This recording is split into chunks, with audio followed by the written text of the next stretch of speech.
So welcome everyone to our Wellness Wednesday. Keep your heart happy. We will get started.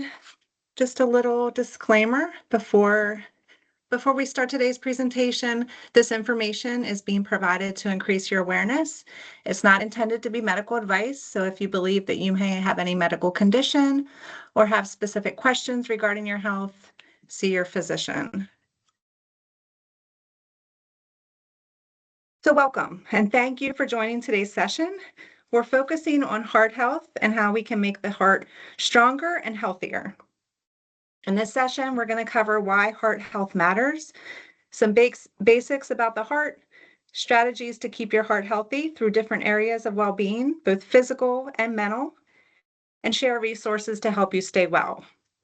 So our goal is for you to leave today with a better understanding and practical tips to support your heart health. We're going to start off by talking about why heart health really matters and why it's such an important topic today. So heart disease remains one of the leading causes of illness and death, but the good news is that many risk factors are preventable. We're going to explore some of the key warning signs you should never ignore and what to look out for in others and yourselves. So understanding these signs early can make all the difference.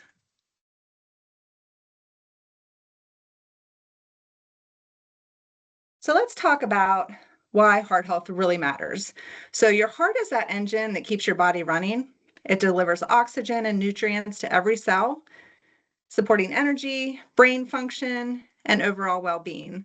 So a healthy heart isn't just about avoiding disease. It's about longevity and quality of life. So when your heart works well, it positively impacts other systems throughout your body, reduces the risk of heart attacks, strokes, and serious illnesses, and even improves your mental health. Plus, it helps regulate blood pressure, which is key for overall stability. So simply put, caring for your heart means caring for your whole body. So the impacts of an unhealthy heart. Heart disease. Damage to the heart or its blood vessels, often caused by plaque buildup. Heart attack, blockage in the coronary arteries reduces or stops blood flow, causing tissue death. High blood pressure increases strain on the heart and arteries, leading to complications. Stroke, reduced blood flow or clotting can affect the brain. Heart failure, that heart becomes too weak to pump blood effectively. Kidney problems, poor circulation, high blood pressure can cause damage to the kidneys. And arrhythmias, irregular heartbeats, can lead to serious complications.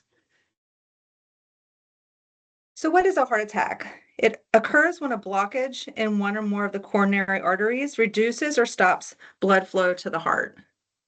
This results in irreversible tissue death, and the blockage is usually caused by blood clot formed from a buildup of plaque. Cardiovascular disease is the top killer, with one death every 34 seconds.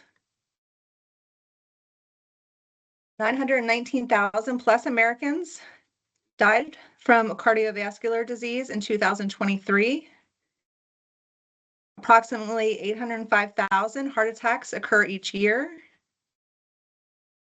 And cardiovascular disease cost the US $417.9 billion, covering healthcare, medications, and lost productivity.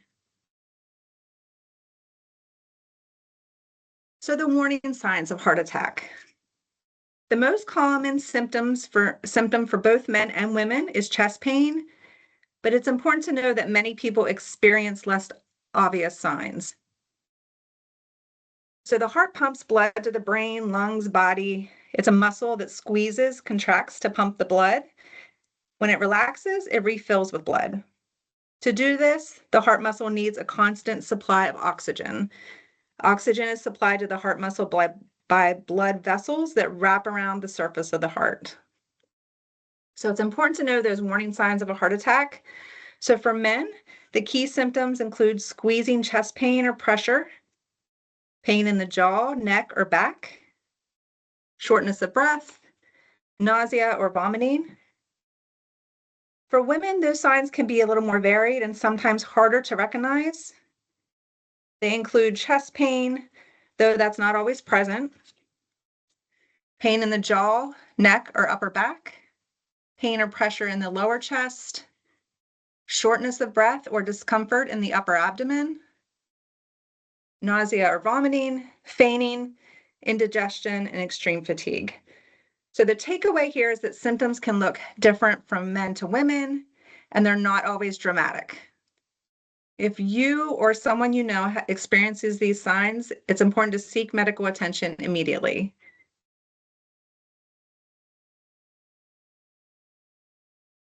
So busting some heart health myths.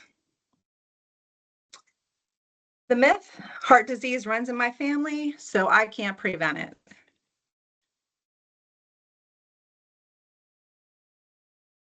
Oops. The truth is genetics play a role, but lifestyle changes and choices can significantly lower your risk. The next myth, if I feel fine, my heart must be healthy. The truth to that is heart disease can develop silently. Regular checkups are very important. And the final myth here, heart disease only affects older people. Heart disease can affect people of all ages, especially those with poor lifestyle habits. So the key is prevention. So strategies for a healthy heart.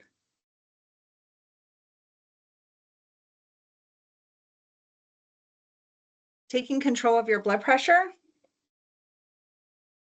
The first step to protecting your heart is taking control of your blood pressure. High blood pressure can lead to serious health issues.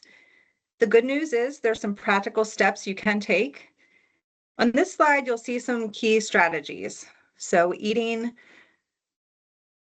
a balanced, heart-healthy diet, limiting alcohol, staying physically active, maintaining a healthy weight, and managing stress, and getting screened regularly. These are all proven ways to keep your blood pressure in check.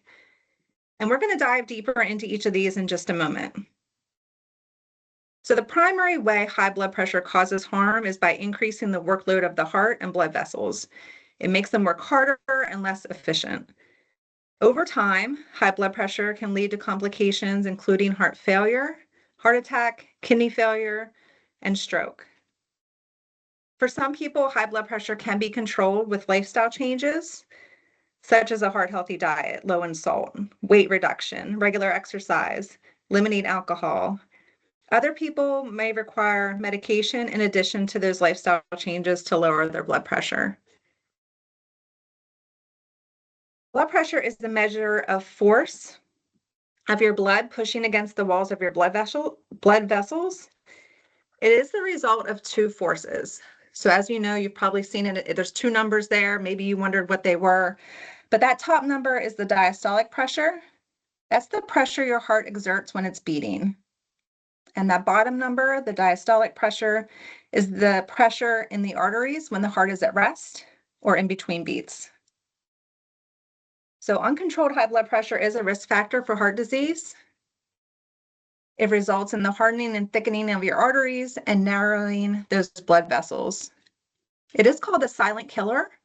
About 72 million Americans and 1 in 3 adults have it and may not even know they have it. So not treating high blood pressure can be very dangerous.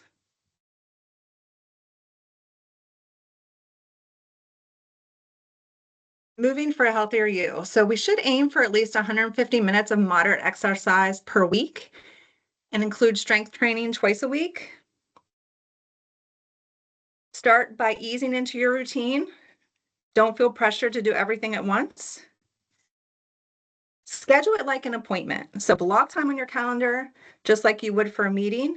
Treat it as something that's non-negotiable. And set aside those 30 minutes, maybe before work or during your lunch break, for a brisk walk or a quick workout. This helps make it a constant habit. Incorporate it into your day. So look for those opportunities to move without disrupting your schedule, such as taking the stairs instead of the elevator, or parking further away from the store. And pick something that feels fun. So it should be fun, something that you enjoy, something that you're going to stick with. And you can also use technology for motivation. Eating for a healthy heart. So what to include? So fruits and vegetables, you should fill your plate, half your plate with these. They provide essential nutrients and fiber without excessive calories. Lean proteins like fish, skinless poultry, beans are excellent choices. Fatty fish like salmon and sardines do provide omega-3 fatty acids, which are heart protective. Low-fat and non-fat dairy like milk, yogurt, and cheese, and healthy fats. So use unsaturated fats like olive oil, avocados, nuts, and seeds. And some things that you should limit is going to be saturated and trans fats. These are found in fatty meats, full fat dairy, processed foods. Sodium, limit the sodium, the salt. High sodium intake can raise blood pressure. And also limit added sugars and processed foods. So eating for a healthier heart, start by eating mindfully, slow down, chew thoroughly, avoid distractions like TV or phones during meals, read labels when shopping, check for sodium and added sugars, plan and prep ahead, make a weekly menu, and cook heart-healthy meals like grilled salmon and roasted vegetables. Control your portions by using smaller plates or pre-packaging snacks. Stock your pantry with whole grains, beans, low sodium canned goods, and establish healthy habits at work and when dining out.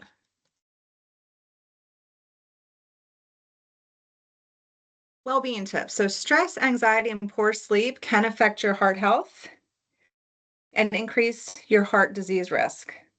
So chronic stress raises blood pressure and inflammation, and lack of sleep affects recovery and overall heart health. So it is important to manage stress, improve your sleep, and mental wellness. So some helpful resources. We're going to wrap up by sharing some helpful resources you can take with you. These tools are designed to support your heart health journey. So there is digital offerings designed to support your heart health. We have Mindful Mondays, held every Monday at 12:15. They're guided mindfulness sessions. There's also a monthly email newsletter. From Webisodes to Wellness Wednesdays, and challenges. So quarterly challenges focused on physical activity, nutrition, and well-being. So there's the QR code there. You can sign up. There's also an online wellness portal filled with helpful tools such as a wellness assessment, behavior change tools, educational resources, personal health record. And it's easy as 1, 2, 3 to get started.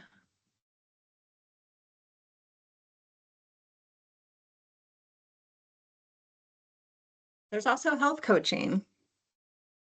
So whether a person is hoping to improve their health by trying to be more active, aiming for better nutrition, or just looking to take steps towards a healthier lifestyle, health coaches can really provide that support. It's one-on-one phone coaching available at no cost. So there's a phone number and an email there if that's something that you're interested in.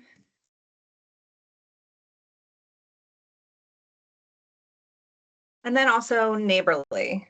So Neighborly is an online platform designed to easily connect you to free and reduced cost programs and services that address a wide range of social needs. So social needs include things like access to food, affordable housing, transportation, to appointments, factors that we often overlook but have a significant impact on our health and well-being.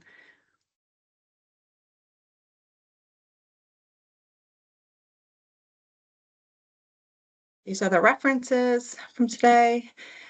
So again, thank you so much for joining our Wellness Wednesday on keeping your heart healthy. We hope you found this information helpful and relatable. If you have any feedback or questions, please email our wellness team at wellness@geisinger.edu. We look forward to seeing you next month for another Wellness Wednesday. So thank you and have a wonderful day.